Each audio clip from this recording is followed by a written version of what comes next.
grace and knowledge of him who saves us by his blood. Let us put down roots to deep water. Let us drink from the fountain of life.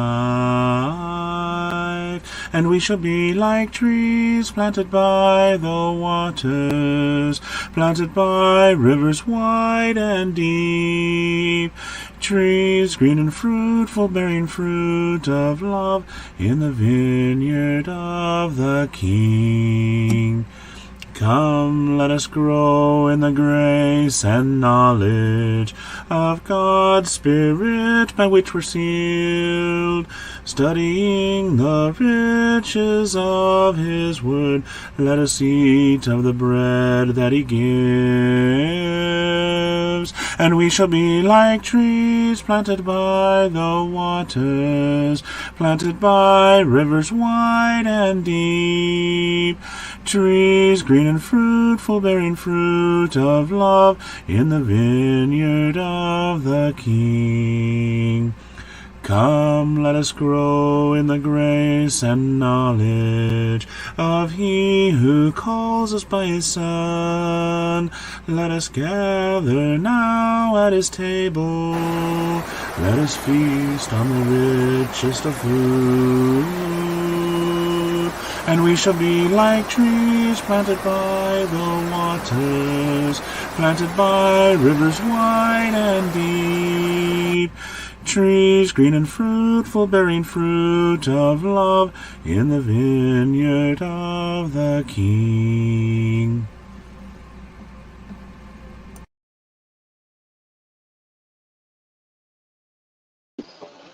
I had 2 pairs. Good morning, Laura. Good morning, Sister T. How are you all doing? It's a beautiful morning. Na na na. CJ survived the storm. Na na na.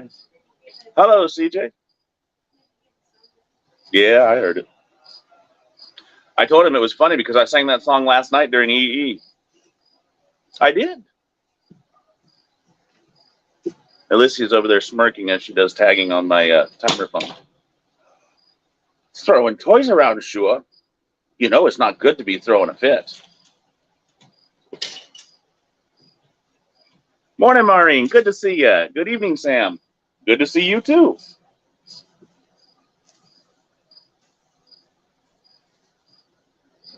I don't know if this is going to be a regular thing or not, but I kind of hope it is. But the bus drivers had a breakfast this morning. So after route, why we had breakfast down at the bus barn, and that is why I am late. It was a good breakfast. We had homemade biscuits and gravy. The gravy wasn't homemade, but the biscuits were. And one of our bus drivers, he makes biscuits the way his mother taught him. He said it's called flour sack biscuits, and he makes it in the top of the. He says he just makes them right there in the top of the flour sack, like his mother taught him how.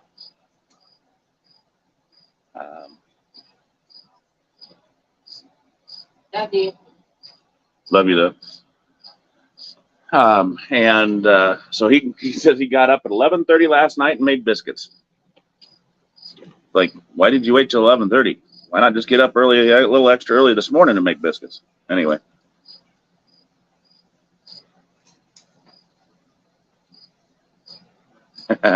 Laura has been having serious security issues with their work system. Everyone has had password issues. She couldn't start work until almost 8 this morning, and it's been a little frustrating. Well, we are here to help relieve that frustration, my sister. CJ sorry that he had to drop out last night, but she took advantage and shot a storm and recorded a song while he went through a video. She was looking at me kind of weird.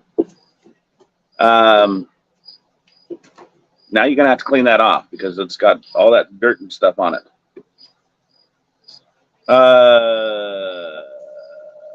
And got to back up on the comments. Teresa has a Bible question if she can find it. Ooh, are we going to do an off the cuff today instead of handling the second half of the second half of the lesson? We'll see.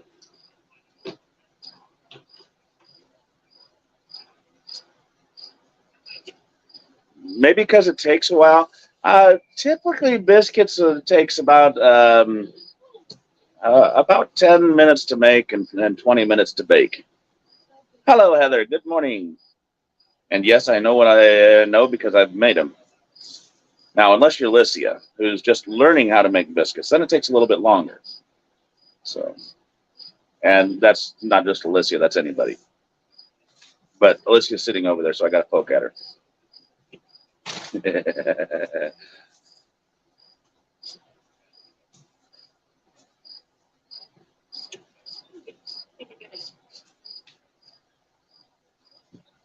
And I went and made, well, actually, I had Ezra with me, so he made grits for us this morning. And no, it wasn't Southern grits. We make Northern grits up here. People are like, is there a difference? Yes, there is. There's a big difference. Up north, we use sugar and butter. Down south, they just use butter. How many of them did he make? Probably, I would say close to about 2 dozen. Maybe a little less. There's some grits left, sweetie. Want some grits?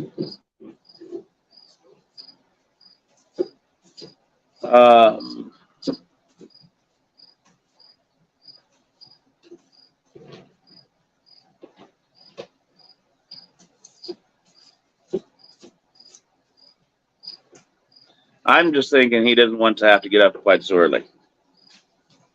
We're talking about a 70-year-old man here. He's actually the oldest employee there in the bus barn. So you wouldn't notice it, would you? Leroy is the oldest. He's the actual oldest of us bus drivers. How do I make grits? Well, I get grits and I make them. The directions are on the back of the package.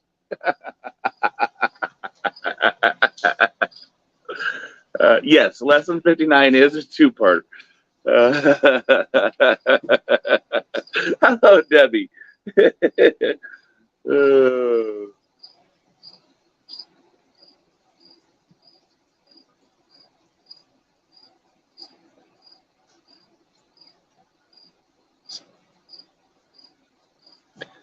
Bring me the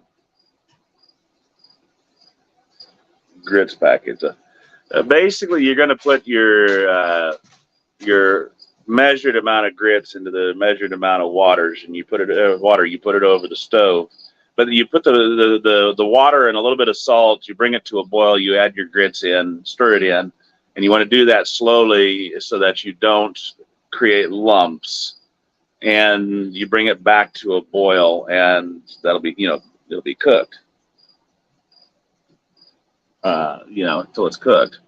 That's essentially how you do it. It's similar to cornmeal mush, or cream of wheat, or cream of rice, or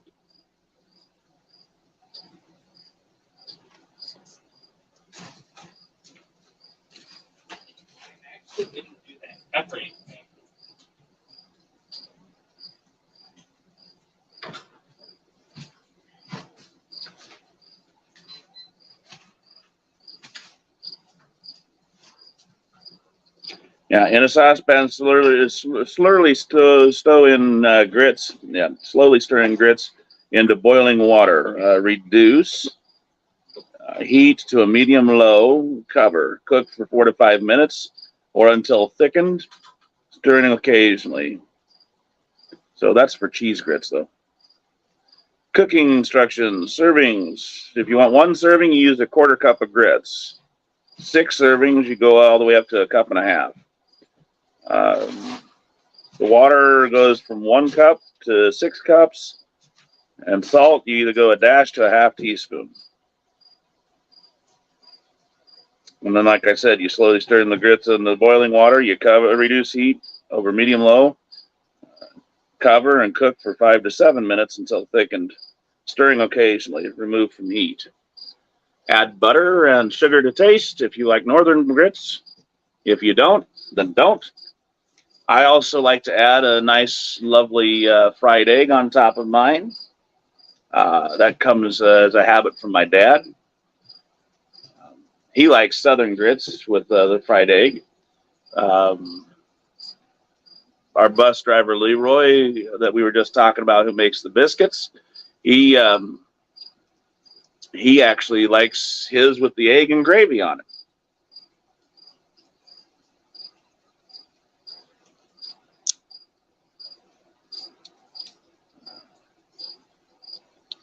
I just think Ron's 2 years old. Huh? I just think Ron's 2 years Yep, old. Ron is.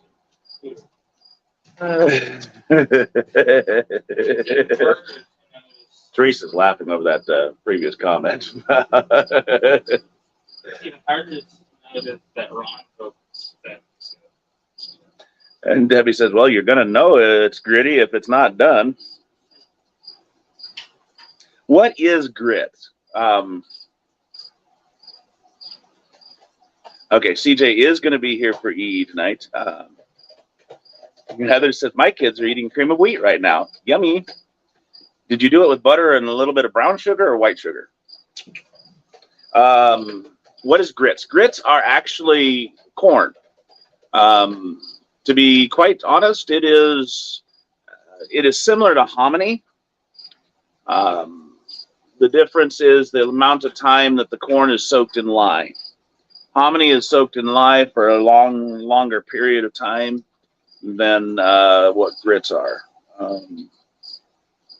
And so you have, I think grits are made with a white corn, whereas cornmeal mush is used with a yellow corn typically. And then there's hominy, which is soaked in lye. Seems like cornmeal. Yellow. Well, yeah, but you also do have white cornmeal too, you know. Hello, Reba. You did not send that to me via text message, Teresa, like I asked, so I can't send it to him. I let him hear it because he was long gone by the time I got home.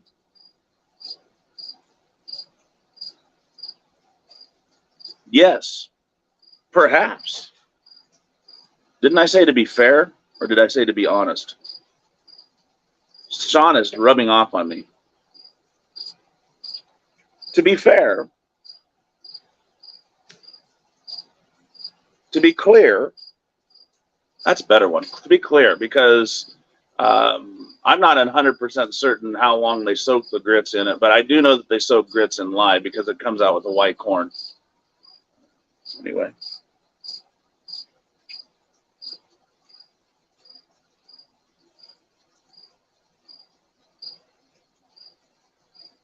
Heather says, brown, always brown sugar. We love our brown sugar in this family. I said to be honest. I meant to be clear. What you need? You need some help? Okay. Ezra will help you in just a moment.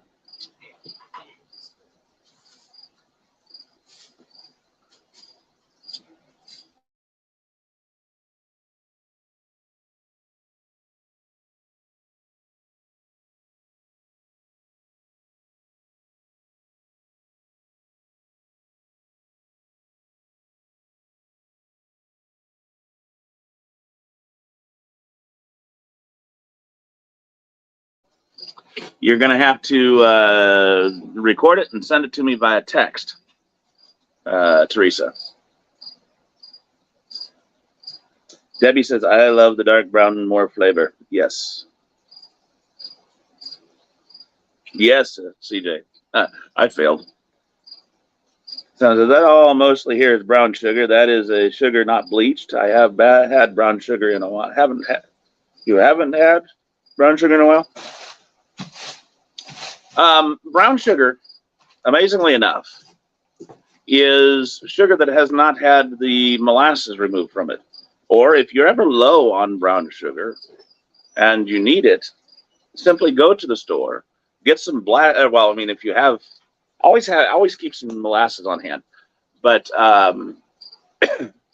you basically take molasses and add it to white sugar, and you have just added the molasses back into the sugar, because molasses is a naturally occurring substance from the sugaring process that they remove from the sugaring. As they make it into the crystals, they remove the molasses, the backstrap. So, that's the difference between white sugar and brown sugar.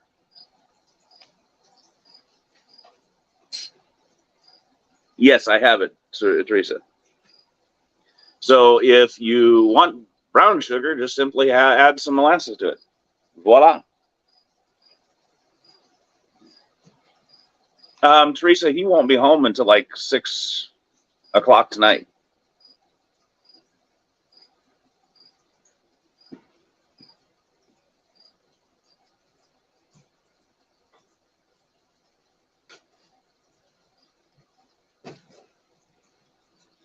Hold on 1 minute.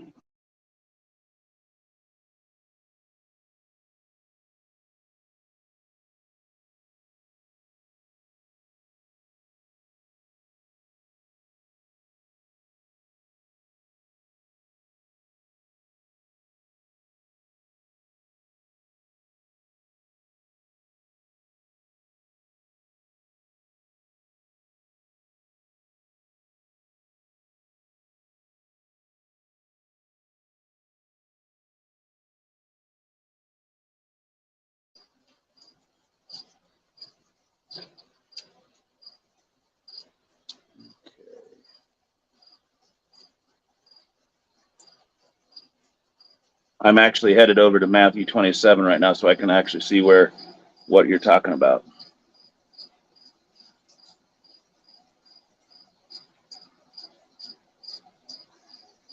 Mm.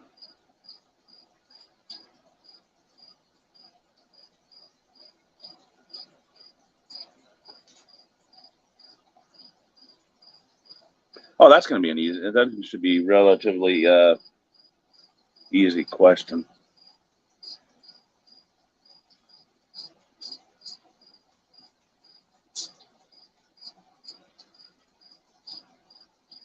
All right.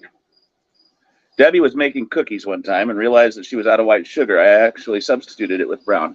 Perfect substitution, made it that much better, didn't it, my sister? Sam says, I have sugar that is brown most in the Philippines. Most in the Philippines use brown sugar over white sugar in their coffee. Yeah, and it's like I said, it's because it's like one step less refined than white sugar. And then there's some places, I think, over in the Philippines, over in India, in that area, or over in the Far East, if you will, that actually take crystal and they will brown it. Take the not crystal, take the sugar, and they'll brown it and make an actual street candy with it. And that was kind of interesting to see. And I don't remember if it was India, Indonesia, Korea, just where it was. I happened to watch a video of them making a street candy with the caramelized sugar, because that's what they do with it, is they caramelize the sugar. Man, we really run the gamut of all sorts of topics around here, don't we?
Sam says the rice gave stick stick tag, but over in America it doesn't stick together. Wonder why. I don't know. Debbie says, has anyone ever made Alabama firecrackers? No. I will have to look into that one. There's different rice, Sam. Differences in rice. For example, most often we over here use a long grain white, but there are, of course, long grain browns. There's just regular browns. There's a short grain white. There is a jasmine, and there is a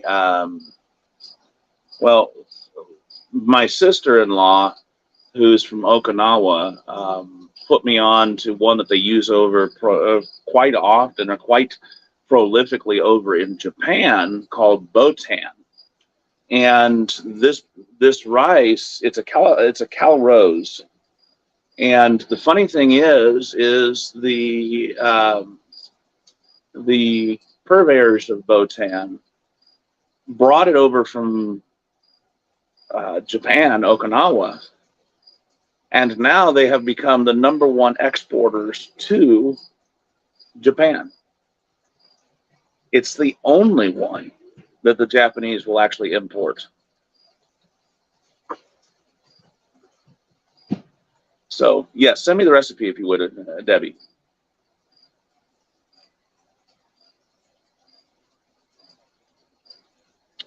So I love the botan rice. It's different than your long grain that you typically buy in the store. But anyhow, all right. I'm going to go ahead and get started. If we get into, we're going to begin with off the cuff because of Teresa's question. If we get into it, we'll get into it.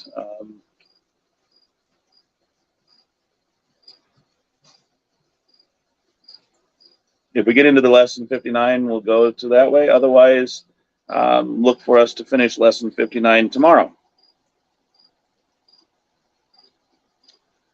So let's start. And I've got some, I'm going to try to surprise Amy with a little bit of a rearranging of the bedroom. So I might go ahead and just make this a really short off the cuff today, if you all don't mind. And then finish 59 tomorrow. But anyhow, I like doing that. Surprising Amy with rearranges like that. And she's like, comes in, and then it'll take her a minute. And she's like, I like that. Most generally, that's the way it is.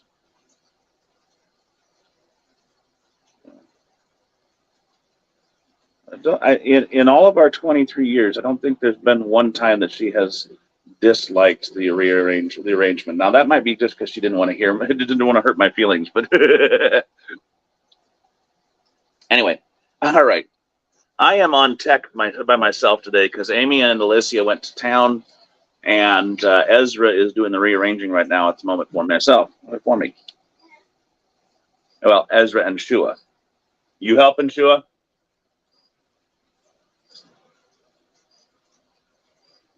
So thank you, Teresa.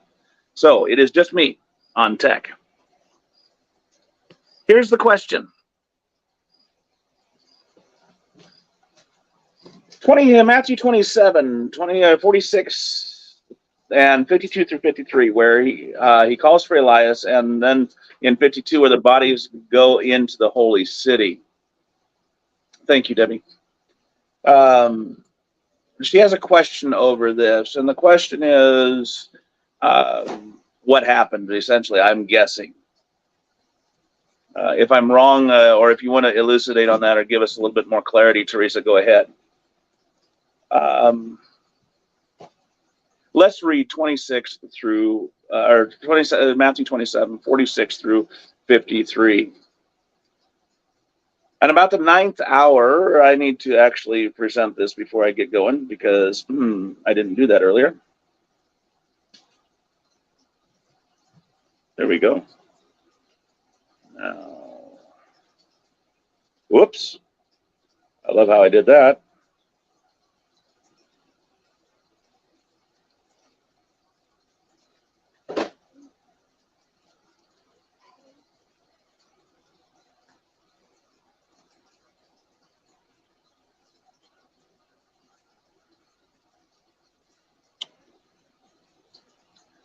You're more than welcome to come in and partake, CJ, if you want. I'm always welcome. You know, one of these days, my brother, we should do a dual Devo. Anyway, and at about the 9th hour, Jesus cried with a loud voice, saying, Eli, Eli, lama sabachthani.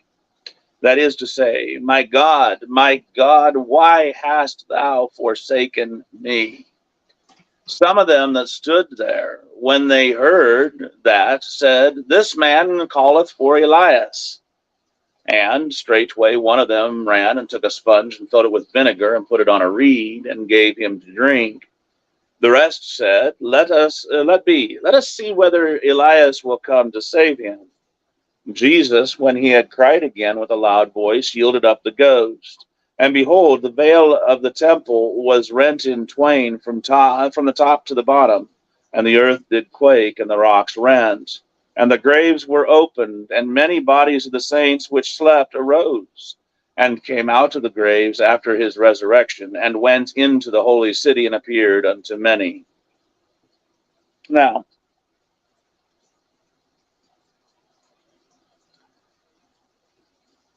we're going to begin by looking at this. Teresa wants to know, first of all, who is Elias?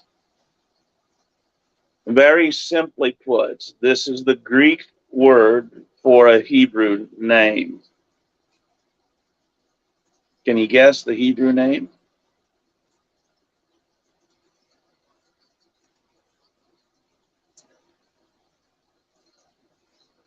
CJ, you already know it, so shh.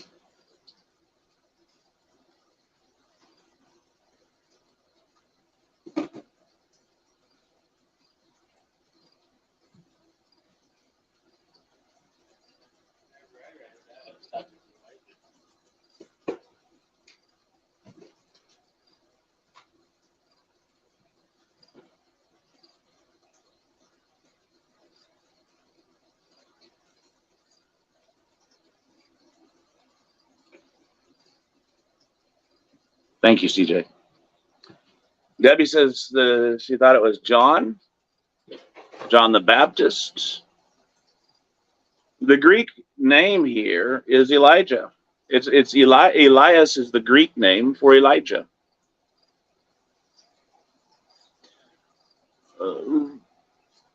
So when they thought, how do I put this? In the Hebrew language, there is no J.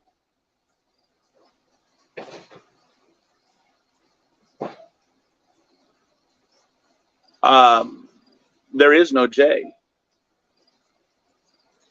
What you have is a yod.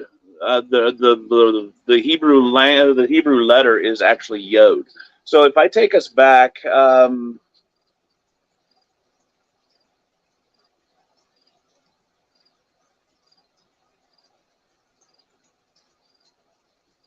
you're going to get a little bit of a Hebrew language. We're going to go into this. We're going to go to dictionaries. And we're going to go to Strong's. Might help if I actually go over here to click on the word again. I'm going a little fast for my Bible to keep up. All right, now.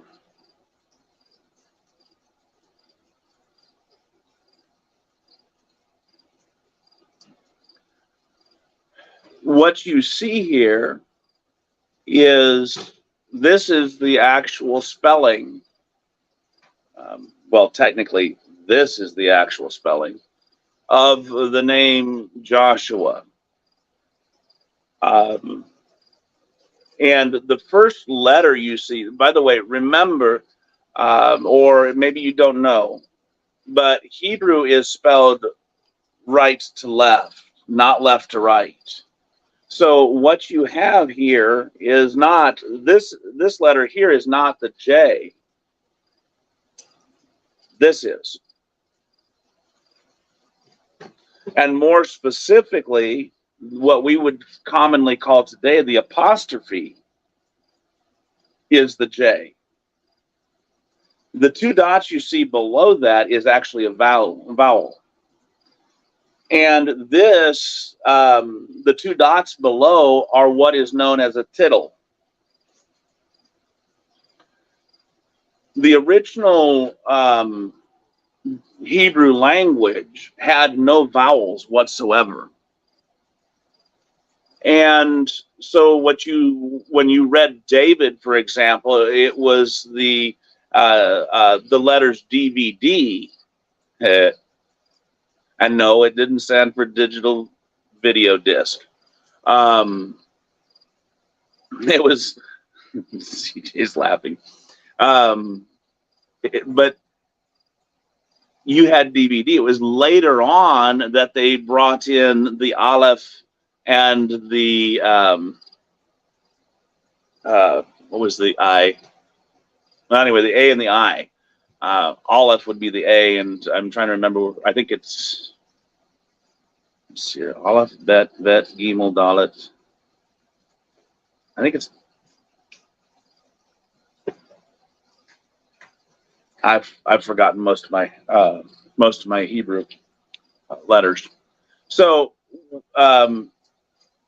when Jesus says that one jot and one tittle would not pass from the law until all be fulfilled, what he's talking about is those two dots below, that's the tittle.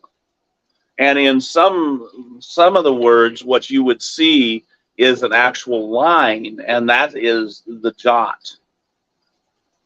And there again, you're finding, you're finding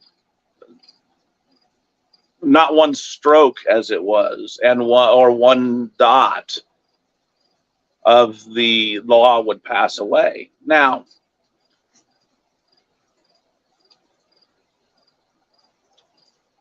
when we'll touch on John in just a minute, guys. But when you look at this and you see that there's no J in the Hebrew, what is that going to translate for when you get to the Greek?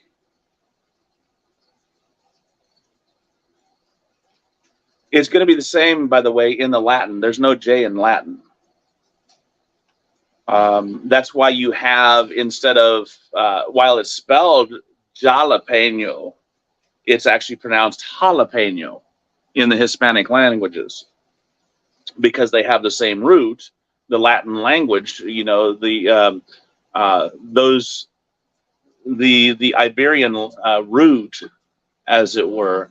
And I know that I'm saying the root, the name of the root is wrong, but the Italian, the Spanish, and the Portuguese all share the same root language, or root language. But they have no J's, and so Jehovah, that we pronounce it as, is Jehovah. That's also why you hear them pronounce them Yahweh, because there's no J, or Yahweh. So we get into the Greek, and we look at Matthew chapter 27, and we have a transliteration of the name Elias in Matthew 27, verse 40 or 50, 40.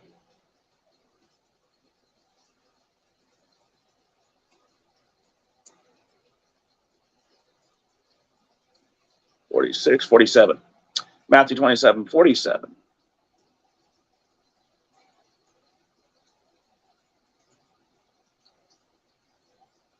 And let me show you that.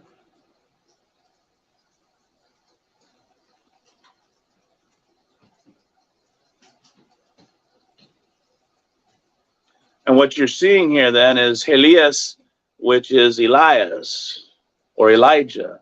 So it's basically a transliteration. Pat says it's a Y instead of a J. Yes. In the Latin, it's a Y. In the Hebrew, it's a Y. It is similar to an unpronounced. In the Spanish, of course, the J comes off as an H, but it still is Jehovah, Yahweh, but there's no J. Yehoshua, Jesus.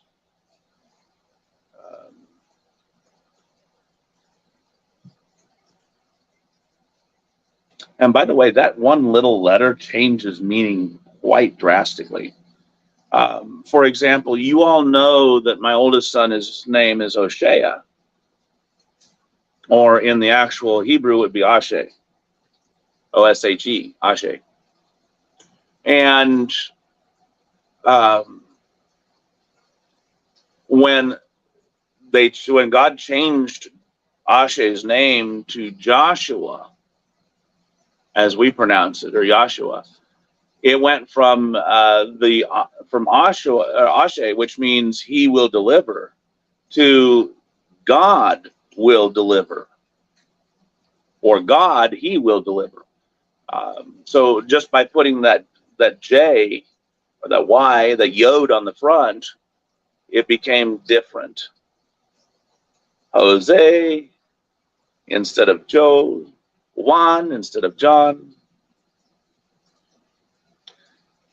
The J plays a different, a really weird. It plays a unique part in the Hispanic languages, doesn't it?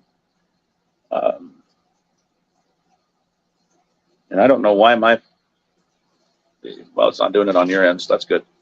All right, so as I said, what we're looking at here with Elias is literally is the name Elijah, and it is in the Greek, the Greek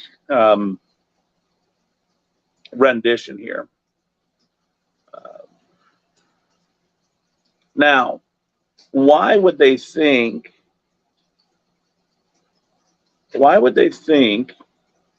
that Jesus was calling for Elias or Elijah? Simple.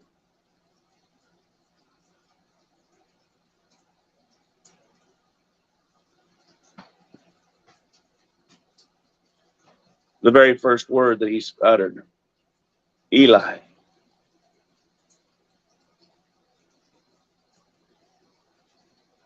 Which means my God. But how would that sound if you're in extreme pain?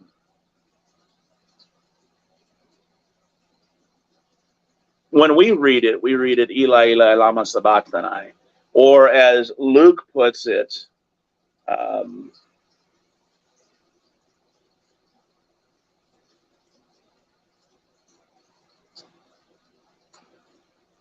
pretty sure it's Luke.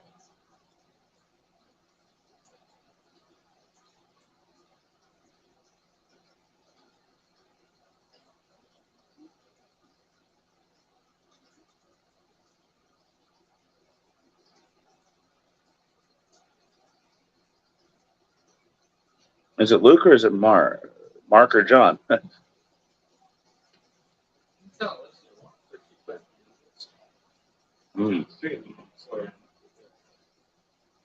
Were they uncapped?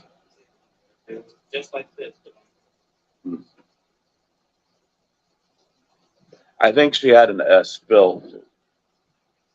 And so it probably was one that escaped notice.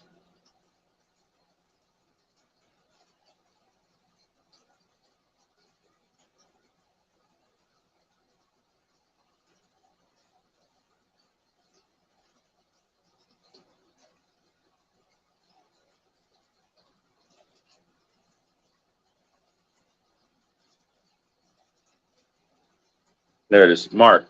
Eloi, Eloi, lama sabachthani. Vera's here. Good almost noon, y'all. Ah, my sister, we are glad to have as much of you as is here, and we are praying for you.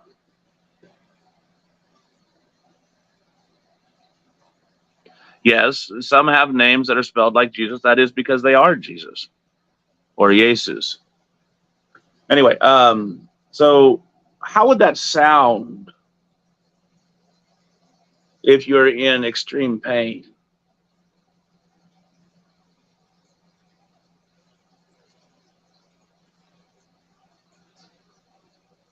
Perhaps not exactly like Elias, but imagine that you're being in pain, hanging in pain.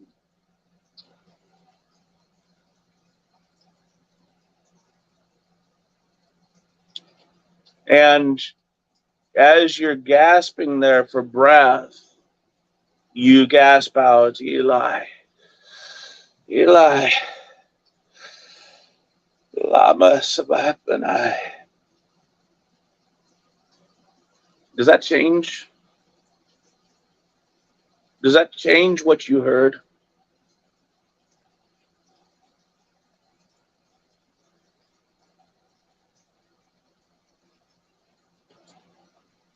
Now, where'd my KJV go? There it is.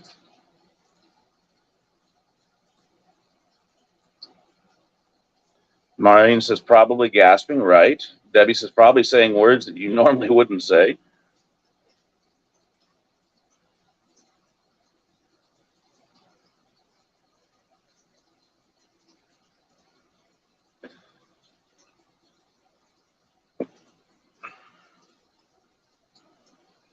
So even though he's crying with a loud voice,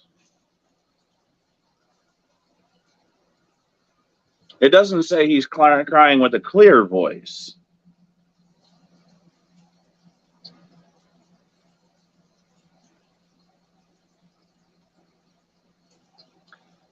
So they would hear Elias. It's very possible. I mean, it's very likely. Now, is that the reason? I'm not there to say, and I'm not going to claim that this is exactly what they were doing. Now, I mean, a lot of times,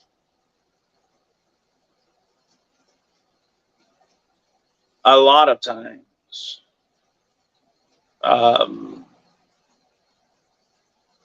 we hear things. We say things. Debbie's offers up the example of having a baby. You say, whereas sometimes you say things you don't remember saying. For example, I'll use when O'Shea was born. Amy was in labor, and she's laying there grasping my fingers, about to break them off my hand. And the nurse brushes up against the corner of the bed, and I mean literally brushes the bed. It was really slight, but Amy, sweet dear Amy, it's like, don't bump the bed. And I every time I tell it, and she's like, did I really say that? And I'm like, yes, that's exactly the way you said that. I mean, she's got her teeth gritted, and she's just biting those words off. And she was so apologetic afterwards. And the nurse is like, I mean, the nurse was apologetic, but right during that instance. But you know, Amy was so apologetic later. I didn't mean to that and what have you, because you know my sweet Amy. But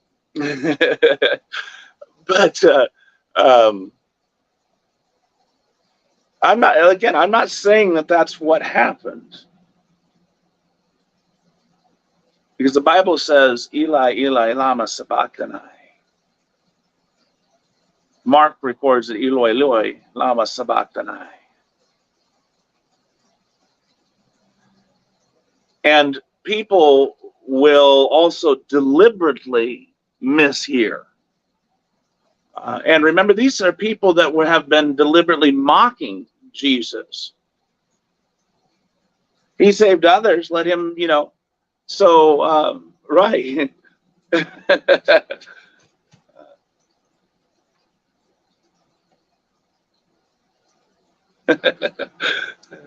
Right.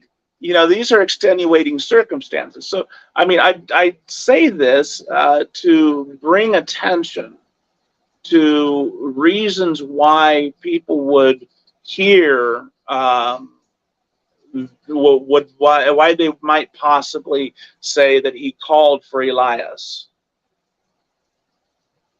Why would they hear Elias when he's clearly said Eli? Well, we see that he clearly said Eli. But there are extenuating circumstances of why he might have said Elias, or why they might have heard Elias. So those are some possibilities that we need, that we can consider. Now, so there's that, and then then they had that engendered the response. Jesus didn't call for Elias.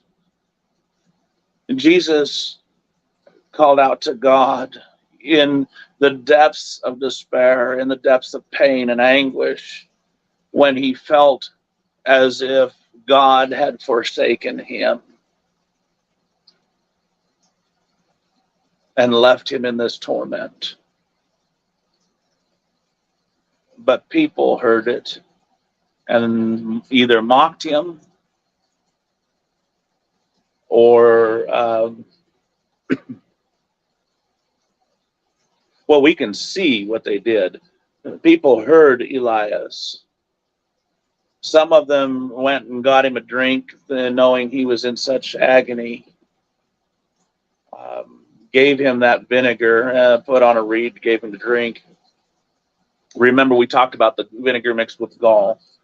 And then the other one said, let him alone. Leave him alone. Think of the callousness in those words of verse 49. Let him be. Let us see whether Elijah is going to come and save him. Think of the callousness.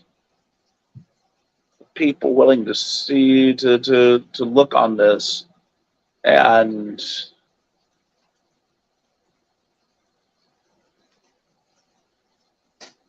yes, Vera has it right. We're viewing the cross after the fact, without the high emotions of all the people witnessing it at that point in time would have had. We see with a clearer view of it. Yes, because hindsight's 2020, right? Hindsight's 2020.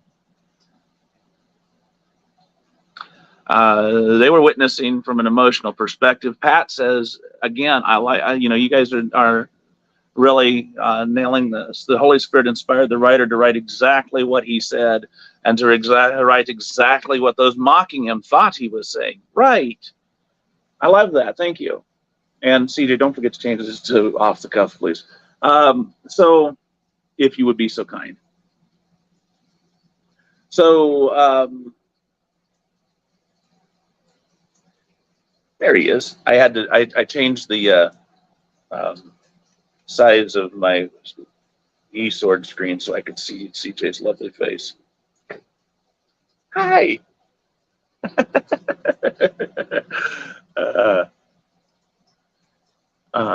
Debbie says, but if your son is dying, I don't think I could stand there and watch him die. Well, it would be tough for me, that's for sure.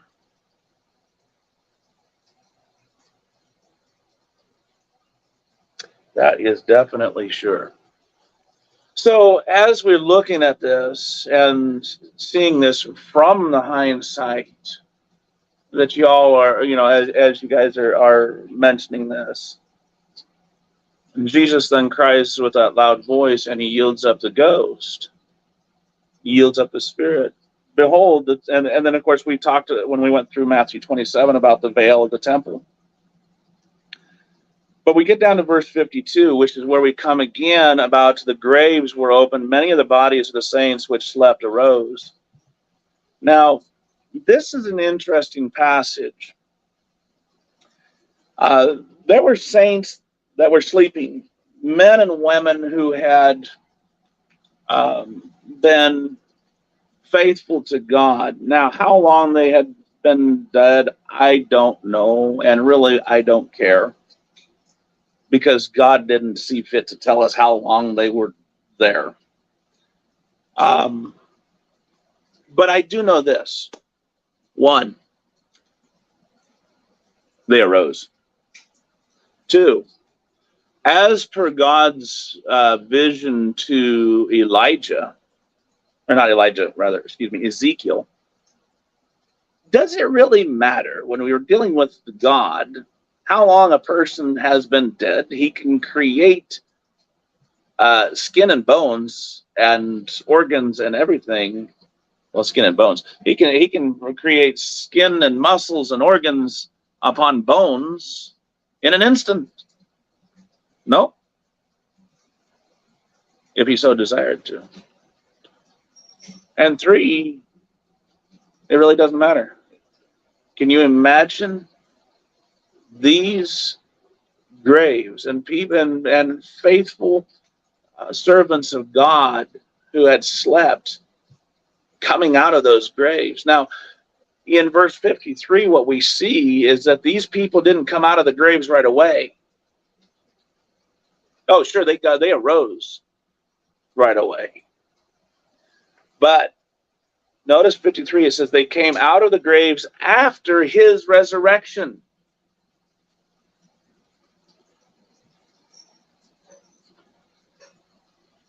Three days later, 4 days later, whatever it was, after 3 days, they came out of the graves. They were awake for 3 days. They had to get their bearings, I'm imagining, right? And then they went into the holy city and appeared unto many. Debbie, you're right. Can you imagine being visited by people that you had thought were long dead? Was it Elijah? No. Remember, Elijah was taken up to heaven in a whirlwind. Of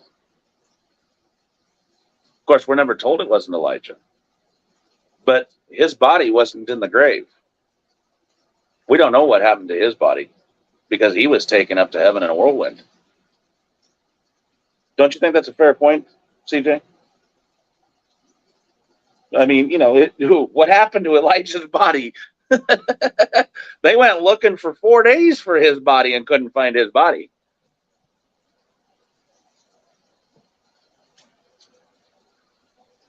Same with Methuselah, too, by the way.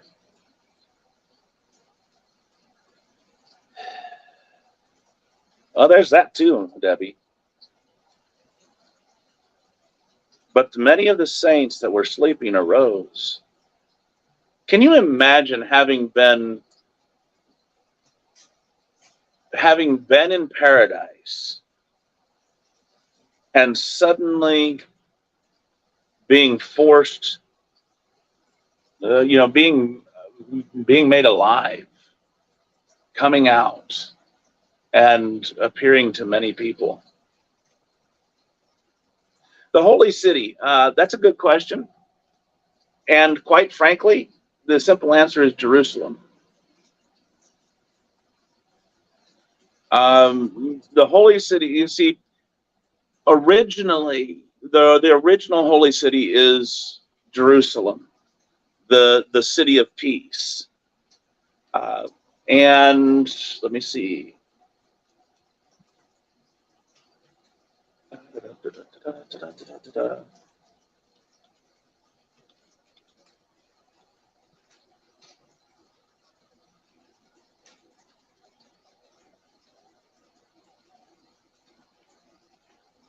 I'm looking for the exact phrase.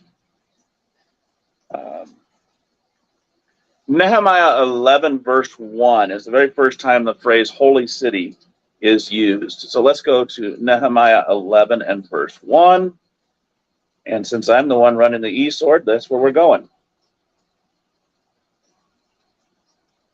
And the rulers of the people that dwelt at Jerusalem The rest of the people also cast lots to bring one of 10 to dwell in Jerusalem, the holy city, and 9 parts to dwell in other cities. So 1 in 10 dwelt in Jerusalem, the holy city. So you see there then that the holy city was Jerusalem.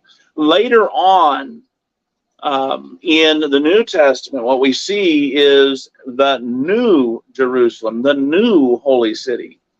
And that is indicative of the church. Pat says, I thought the graves were opened at the same time Jesus died, and the ground shook and the curtain tore from the top to bottom.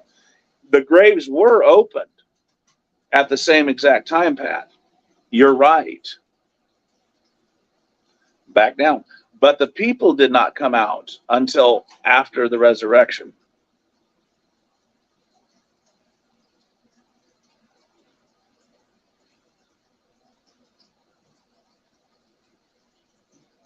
So, and that's a clear distinction within the verses 52 and 53. The graves were opened, and many bodies of the saints which slept arose. So here's what you have. You have Jesus crying again with a loud voice, yielded up the ghost. Behold, the veil of the temple was rent in twain from the top to the bottom. The earth did quake, the rocks rent, and the graves were opened, and many bodies of the saints which slept arose. Now, then there's a comma, a pause, and came out of the graves after his resurrection. So the people didn't, those saints that had slept and arose didn't come out of the graves until after. Now, remember also that the graves were an area, it'd be like the graveyard. So we have, when we think of graves, we think of holes in the ground. We think of, and of course, Jesus was in a cave that was a grave. But this is more of the graveyards as well as the catacombs or the caves. CJ, did you have something?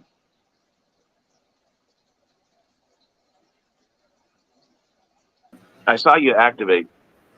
I was gonna say, uh, I I never caught that before.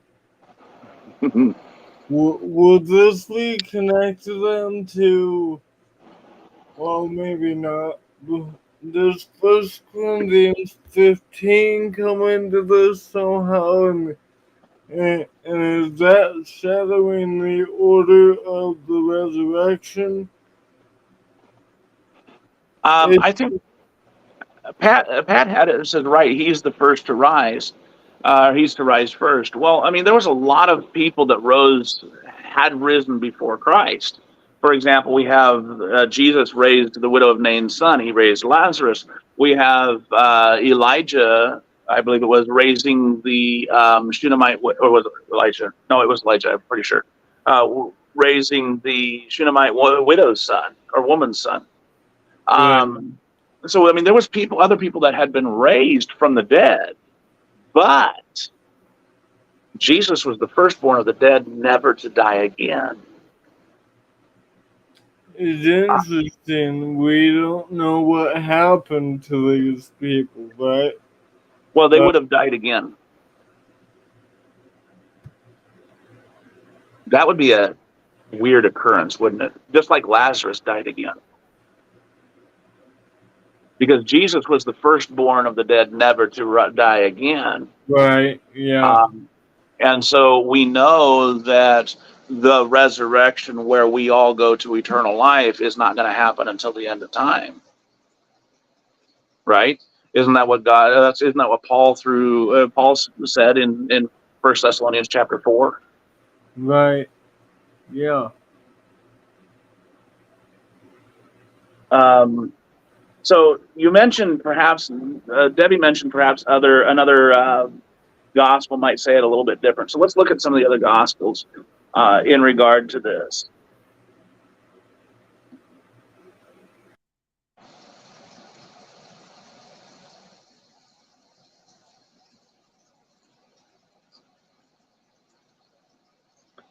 So here we have the darkness from the 6th hour to the 9th in verse 33 of Mark 15.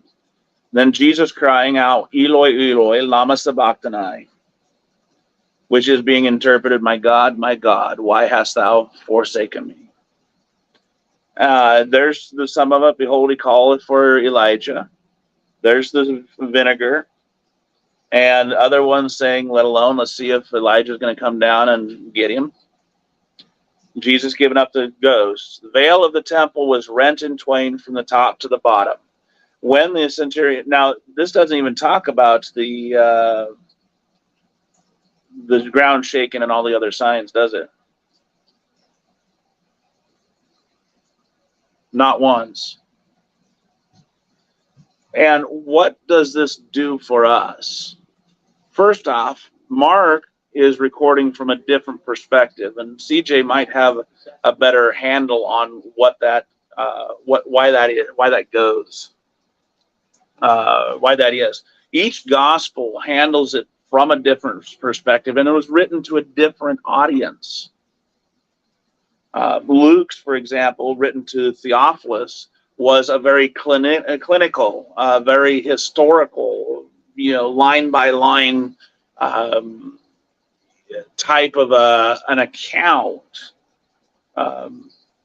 written basically from a scientist's perspective, or someone who was, I'll say scientist because his mind worked that way. And Matthew, on the other hand, was written more to the Jews. Matthew was a tax collector, and so his mind worked quite a bit differently. John, he focused on love. He focused on the message more so than even the miracles. He did offer, miracles in his, but his was more message-oriented, message-driven than the others. So, when you stop and you think about what the differences are between the four Gospels, they all harmonize very well. Like Pat is saying, we need to harmonize the Gospels. To do that, we have to understand the authors, we have to understand the audience, and we have to understand the perspective of each of the Gospels. Luke, let me catch up on a couple of comments. Let's see here. Would Luke's be different because he wasn't there? Yes. Luke goes around to those to people who were there. Let me begin before I go into Luke's account of the crucifixion. And let's read why Luke wrote his gospel. For as much as many have taken in hand to set forth in order a declaration of those things which are most surely believed among us, even as they delivered them unto us, which from the beginning were eyewitnesses and ministers of the word, it seemed good to me also, having had perfect understanding of all things from the very first, to write unto thee in order, most excellent Theophilus, that thou mightest know the certainty of those things wherein thou hast been instructed. So Luke has gone and has talked with the eyewitnesses, those ministers of the word, and has gained a complete understanding of all these things from the very beginning. And he wanted to set forth an accurate account for Theophilus, that he might know for certain, without a shadow of a doubt, those things wherein Theophilus had been instructed. And so that's the reason why Luke set forth his account, with certainty in mind, having gone to all the sources. And that doesn't mean, that is not, I should say that not to discount the fact that Luke was inspired, because Luke was absolutely inspired. But I wanted to say that because Luke, even in his inspiration, he also had knowledge from those who were there. He had went to those who were there.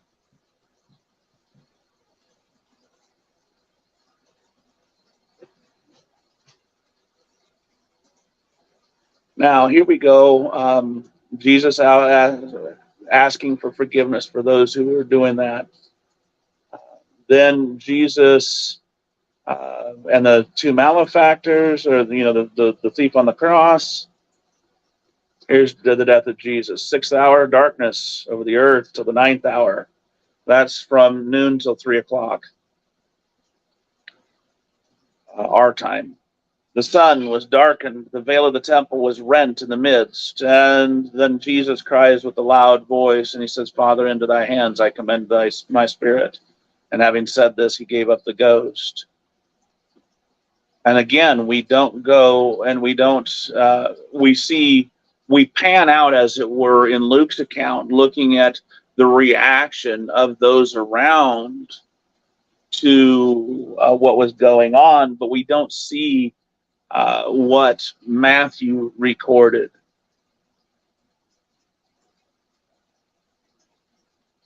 So right now what we're seeing then is that while there were many similarities, we see the darkness in all three Gospels so far. We see Jesus giving up the ghost in all three accounts. We don't see the earth-shaking movements, but we do see the temple being the veil of the temple being rent in twain. In both Matthew and in Luke.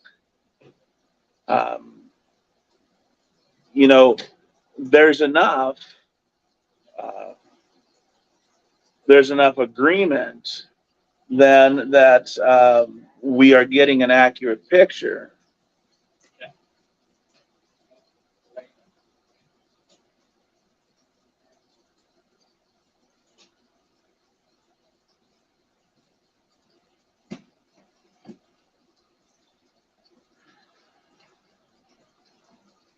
Jesus giving up the ghost.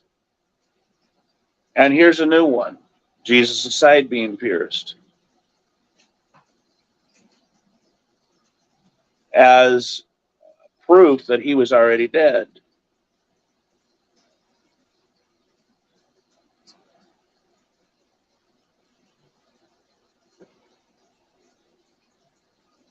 So Matthew then is the only one that records the earth shaking and the graves and that sign. I don't have my other Bible with me, or I'd look and check that prophecy out. But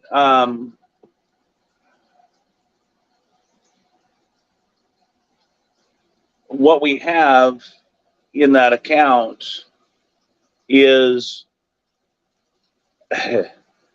something that would terrify people.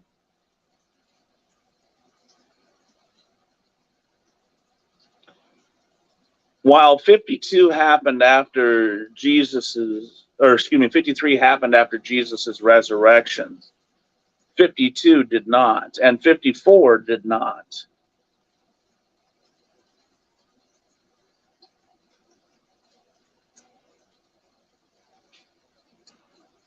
And did you notice in Luke that when I think Mark even had it as well, but when the centurion and those that were around saw these things happening, they were greatly scared. They took note of it. I'm going to go into Mark's real quick, just to check.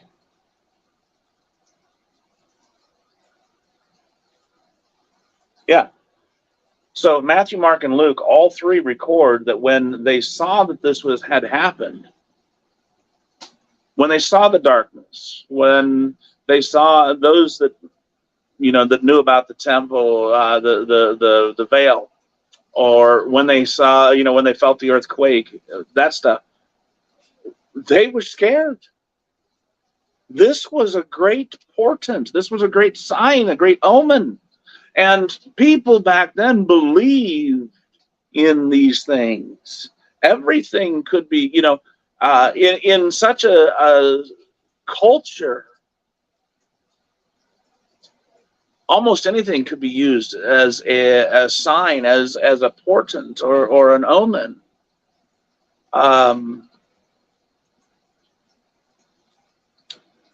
Especially when you're dealing with the gods of the Greeks and the Greeks and the Romans. So consider, if you will, how our friends, relatives, brothers, and sisters out in California have felt just this last week. They have a hurricane, which has not happened in how many years, whipping up the coast. And as they're going through this great and terrible hurricane, suddenly the ground starts shaking. We've seen the reactions on TV of news anchors and live talk show hosts as they are getting pounded by rain and hurricane force winds. And suddenly, you got to be kidding me. The ground's shaking. We're going through an earthquake.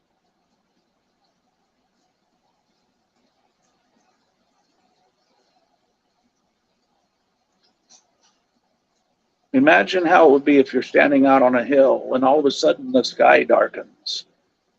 You have 3 men on a cross. Men, one of whom is rumored to be the King of the Jews, the Son of God, who's able to do miracles.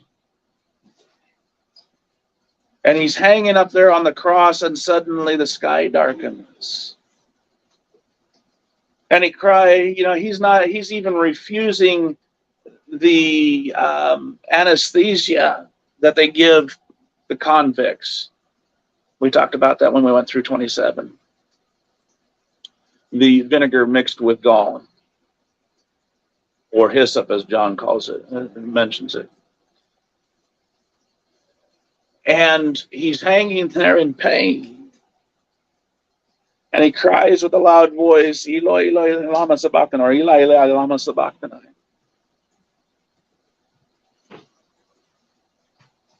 They witnessed the exchange between him and the thief. Today they shall be with me in paradise. As blood's dripping down his brow and his hands. And he's struggling to gasp for breath. And he finally gasped out, Father, in thy hands I commend my spirit. And at that very moment, the earth begins to shake.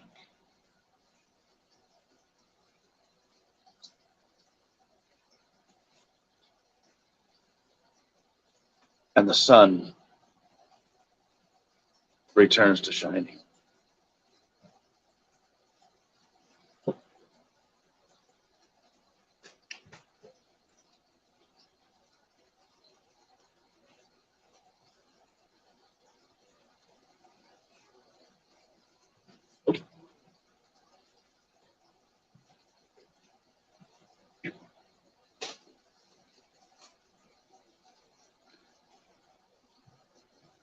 Okay, let me go back and catch up on comments now.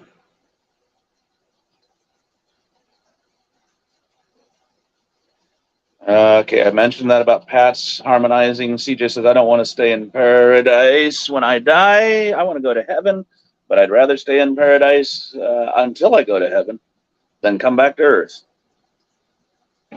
Sam says, a lot of people think once they die today, we'll be in the grave until Jesus comes again. I was relieved when that we learned from Luke about Lazarus and the rich man. Debbie says, I don't want to come back to earth. And CJ agrees with Debbie. Pat says, yes, our spirits leave our physical body and go to the Hades, which is a waiting place that has 2 sections, one for the saved, one for the lost, right? Debbie says, this is an awesome study. I think I saw one from Vera. Let me go back up here a bit. Yes, I didn't read this one earlier. Okay, so let's Vera says, this is another great study. Not sure how this off-the-cuff discussion started, but thanks to all involved. I am thankful for this, of course, for all of you.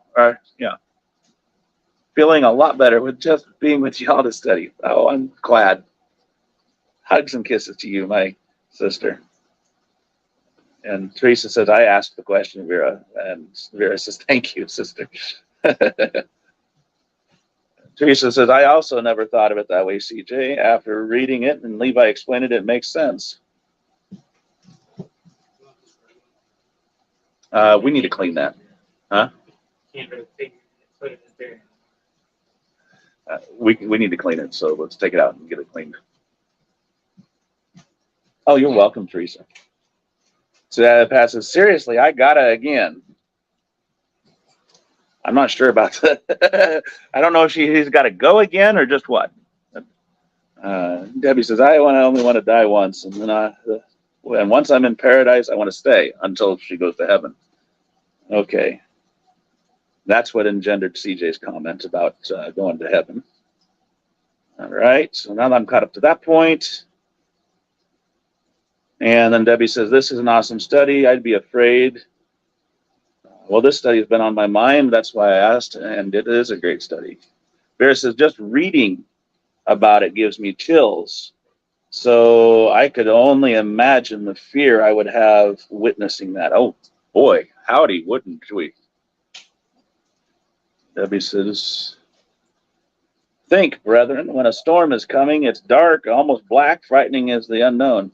We had a storm roll through this morning. It was clear, and then all of a sudden, I had just gotten to the bus barn. We're sitting there talking before heading out en route, and I literally looked. It's nice. It's clear. The next instant, I look back out the door, and it is black to the northwest. And it rolls through within like 3 minutes. That blackness had disappeared, and we were back almost clear. Didn't get a drop of rain from it. Sam says, got to remember it was during the afternoon. Yes, it was during the afternoon. It was not, night when Jesus was crucified. This was, 3 o'clock in the afternoon when he gave up by the time he gave up the ghost. It was, sometime after 3. Debbie also points at Maui and what went through. Reminds her of when the world will be burned up. That made her think that's scary, although she knows it'll be worse. Sam gives a thumbs up, and Teresa says, thank you for the great lesson. Yes. Thank you, CJ, for jumping in there. All right. Any other questions over this? I did mention we were going to talk about briefly about John the Baptist, and I will. John the Baptist was, he made the comment in John chapter 1 that he was not Elias or Elijah, and he wasn't. He was John the Baptist. However, he came in the spirit of Elias or Elijah. And you'll hear me quite frequently use Elias because I'm used to the King James where that's used. John the Baptist came in the spirit of Elijah. In other words, he was a prophet designed or purposed to make way the path of the Lord. And that's exactly what he came to do. That's exactly what he did. Jesus said that he was the spirit of Elias. He basically, people will say, well, then, I don't know if you've ever had this happen. I haven't yet. I'm waiting for it to happen. I have talked with people who believe in reincarnation. But this is one that I'm sure people who believe in the Bible and believe in reincarnation are going to try to use. John the Baptist, Elijah.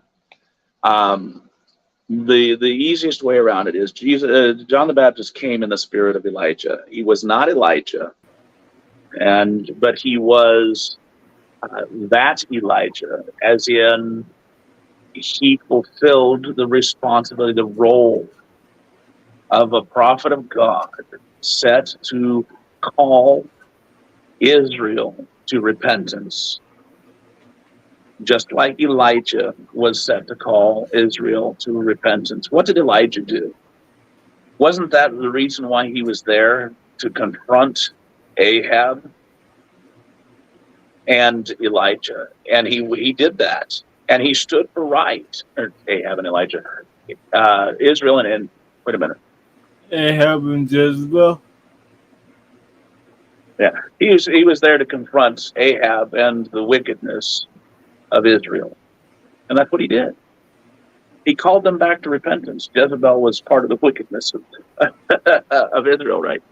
You know, I think an even easier way that's good, but what's better is, hey, don't you believe you have to die first to be reincarnated?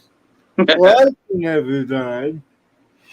And that's another valid point. But if he never died, then wouldn't he, be sent back? Wouldn't it be easy to send him back?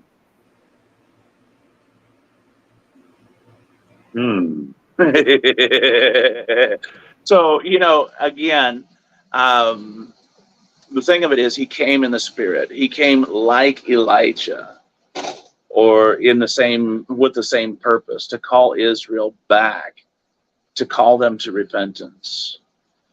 Elijah stood boldly in the face of greater evil and great persecution against Ahab and his wickedness. And God took him as a result.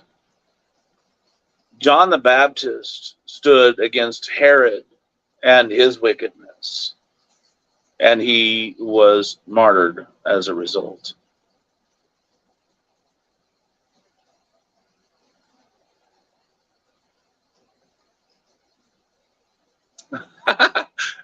Now that's interesting, Vera. She's had that come up and cleared it up with a combination of both of our points, CJ. We're like, yay! Oddly, it was the conversation with an atheist who believes in neither reincarnation nor in the Bible. How does that work? Well, if they're arguing from reincarnation, they believe you gotta die first to be reincarnated, right? To a degree, yes, absolutely. And the thing of it is the thing about atheists is that they, one, love to argue. Two, they will play devil's advocate about anything and everything. So anyhow, any other questions? But that is in and of itself the summation of the thing about John the Baptist.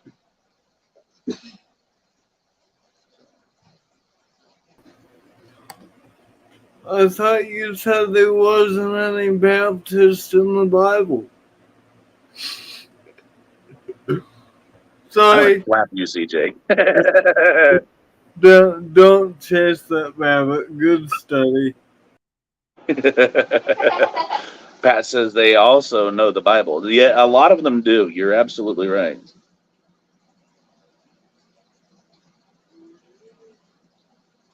All right. Well, I am so glad that y'all have been here and gone on this journey. Thank you, Sister Teresa, for this particular topic. It has been a wonderful topic. Vera says this particular atheist loves to have heated arguments with every person he comes across. It's sad. Yes, he must be Norwegian. No, I'm joking. I did a study, a paper, a report when I was in high school on Norway. And what was really cool about this is that was back before the internet was really big. That was back when you had bulletin boards and you had modems that you had to sign in to the library for their catalog and all that stuff. I had to go check out books at the library on Norway. I actually had to write a letter to Norway's Department of Tourism for information upon Norway. And I got this lovely packet of information about Norway back. I did one on Ireland too, by the way. But in the report or in the research, I found out that one of the pastimes of Norway at that time, or up to that time, was that during the long winters when they were snowbound in their cabins, Shua, go help Ezra, was that they loved to get together and they would have long arguments. They loved to argue, and they would cover all sorts of topics, from religion to politics and back again. So I said that then I must be part Norwegian.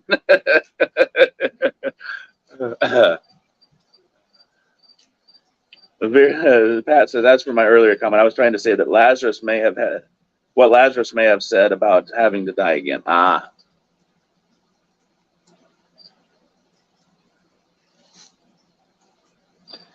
So, well, yeah, here we go again. I'd have to go clear back up to figure out where you were at on your earlier comment from Lazarus. Oh.